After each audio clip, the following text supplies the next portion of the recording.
일단 기조실에서 보고한 여러 가지 내용들 종합적인 보고는 따로 있겠습니다만 어쨌든 지금 100일 프로젝트를 제가 1호 결재를 한 것은 시민들에게 민선 9기의 변화된 어떤 내용들을 체감할 수 있도록 하는, 그리고 시민들의 생활과 관련돼서 가장 필요로 하는 것들을 우선으로 선집행할 수 있도록 하기 위해서 1호 결재를 했는데, 이 사업들이 빠르게 진행이 될 수 있도록 7월 중으로 모든 것들을 지표화해서 보고하고 또 실행이 가능할 수 있도록 해주시기 바랍니다. 또 두 번째로는 우리가 IMF 때 썼던 용어가 고통분담이라는 그런 단어였습니다. 지금 대전시가 갖고 있는 이런 재정 위기 상황이 이와 유사한 정도의 상황에 이르렀습니다.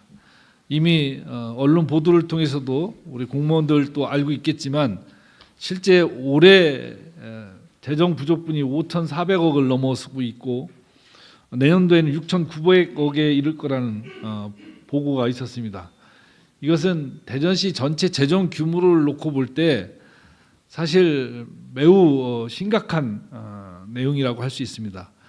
이것을 우리가 두 가지 형태로 진행을 해야 될 텐데, 하나는 지출 규모를 대폭 삭감해서 재정 수지를 맞추는 것이 하나가 있을 테고, 세입을 늘리는 적극적인 재원 발굴 대책을 세우는 것이 있을 겁니다.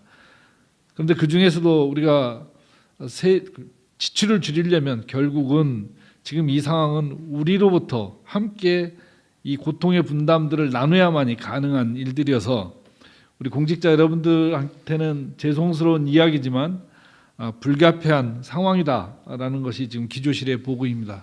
저부터 허리띠를 졸라매고 시 재정의 건전성 확보를 위해서 앞으로 4년 기간 동안 우리가 총력을 다해서 시민들이 걱정하지 않게 재정 건전성 확보를 위한 노력들을 함께 해주십사는 말씀을 드립니다.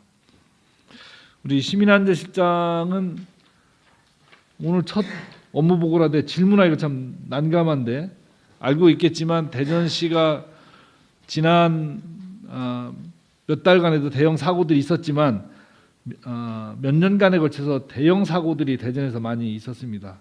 그래서 제가 후보로서 시민들한테 약속했던 것은 전수조사를 통해서 산업 현장의 안전성을 확보하겠다라고 약속을 드렸습니다. 이 전수조사도 좋지만 근본적으로 더 필요한 것은 왜 이런 일들이 발생하고 반복되고 있는지에 대한 원인을 분석하고 앞으로 어떤 방식으로 재난 안전 관리를 해나갈지의 대책, 시스템을 정리하는 겁니다. 이걸 시민안전실에서는 빠른 시간 내에 어떤 방식으로 이 문제들을 해결해 나갈 거고 계획을 수립할 건지 정리해서 보고해 주시기 바랍니다. 미래전략산업실은 우리 실장 지금 와서 며칠이 안 됐지만 지금 어제도 국회도 다녀오고 정부 부처하고 섭외 여러 가지 현안들을 논의하면서 나도 많은 걸 느꼈는데, 지금 우리 대전시가 미래전략, 특히 AI와 관련된 정부의 반도체 메가 프로젝트 등을 필두로 해서 여러 사업들이 지금 굉장히 빠른 속도로 진행되고 있는데, 지금 대전시가 갖고 있는 전략이 있습니까? 전략을 새로 설정해야 됩니다. 무엇이 문제였다고 봅니까? 방향 설정이 사실 명확하지 않았고요. 여러 가지 사업 마이크 들고 하세요. 마이크. 방향 설정 자체가 너무 좀 추상적이었고 좀 구체성이 떨어졌다고 생각이 되고요. 대전의 기반을 좀 반영한 또는 비전을 조금 갖고 있었어야 되지 않겠나라는 생각을 하게 됐습니다. 이 대전시뿐만 아니고 전국이 있는 지자체가 지금 이재명 정부의 메가 프로젝트를 어떻게 하면 지역으로 유치할 것인지, 그리고 정부가 추진하고 있는 핵심 사업들에 맞춰서 지역의 맞춤형 사업들을 따내는 게 모든 역량을 총집결하고 있는 것이 현실입니다. 근데 우리는 지금 그와 관련된 준비들이 제가 볼 때는 많이 부족한 것이고, 그래서 대전이 그런 주요한 국가 사업으로부터 패싱당하지 않도록 지금이라도 철저하게 준비를 해야 됩니다. 제가 지난번 인수위 업무 보고 때 정부 관련 사업, 공모 사업에서 대전이 탈락한 이유에 대해서 묻자 그 담당 공무원이 정치력 문제라고 얘기를 했습니다. 이러면 한심한 작자들이 지금 관련 부서에서 주요 업무를 하고 있으니 이게 일이 되겠습니까? 그것은 여러 가지 요인 중에 하나일 수는 있지만 우리 행정을 하는 여기에 있는 모든 간부 공무원들은 본인들이 주인공이고 본인들이 이 문제들을 기획할 뿐만 아니라 해결해야 되는 기획자이자 영업 담당이기도 한 겁니다.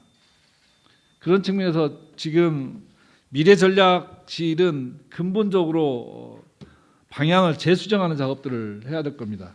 우선 이재명 정부의 전략을 정확하게, 정부의 정책을 정확하게 분석하고 그 분석 틀 속에서 대전이 할 수 있는 일들이 무엇인가를 정리해내는 작업을 하고 그거를 누가 어디서 어떻게 할 것인지를 정리해서 이 미래전략실의 계획을 다시 세우고 그걸 정리해 갖고 7월 중에 보고를 하십시오. 그리고 제가 공약에서도 이야기했듯이 AI 위원회를 별도로 만들겠다라고 이야기했습니다.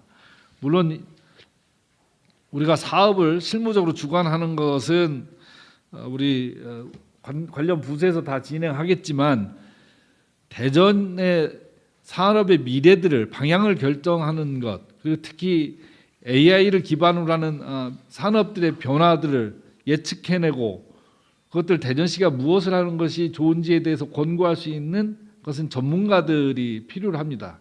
그래서 우리 대전은 알다시피 뭐 카이스트, 충남대 등 학교뿐만 아니라 연구기관 이런 전문가들이 많이 계십니다. 이런 분들을 모시고 이 기조실뿐만 아니라 미래전략실들이 함께 결합해서 일을 할 수 있도록 하고 미래전략실 내에 전담 부서가 이걸 행정적으로 뒷받침할 수 있도록 하는 그런 계획도 다시 만들어서 빠른 시간 내에 정리해서 보고해 주시기 바랍니다.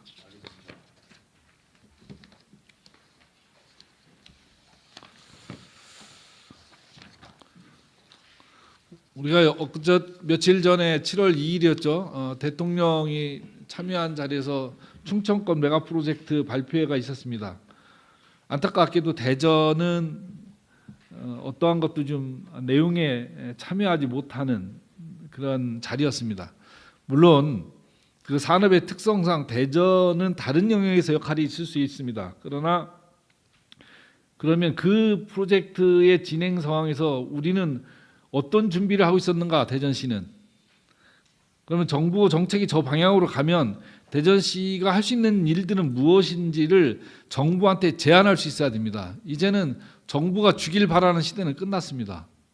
우리가 정부의 정책을 이해하고 그 중에서 대전시가 할 수 있는 것들을 기획해서 정부한테 제안하고 그것이 사업과 예산으로 돌아올 수 있도록 하는 것은 우리들의 몫입니다. 그래서 기업지원국에서도 이와 관련된 준비를 좀 철저히 해야 될 겁니다. 예를 들면 청년 창업 프로젝트라든지 이런 것들을 적극적으로 발굴해서 대학과 연구소와 청년들의 일자리를 연결하는 프로젝트는 정부에서 상당히 기대하는 바들입니다. 이런 것은 또 대전이 갖고 있는 장점들입니다. R&D 그리고 인재 양성 그리고 반도체 배후 기지로서의 소부장 이런 것들에 대한 계획들을 잘 수립을 해서 대전도 이러한 정부의 산업 정책에 같이 맞물려 갈 수 있도록 하는 이런 준비들을 철저히 해 주십사는 말씀을 드립니다. 알겠습니다.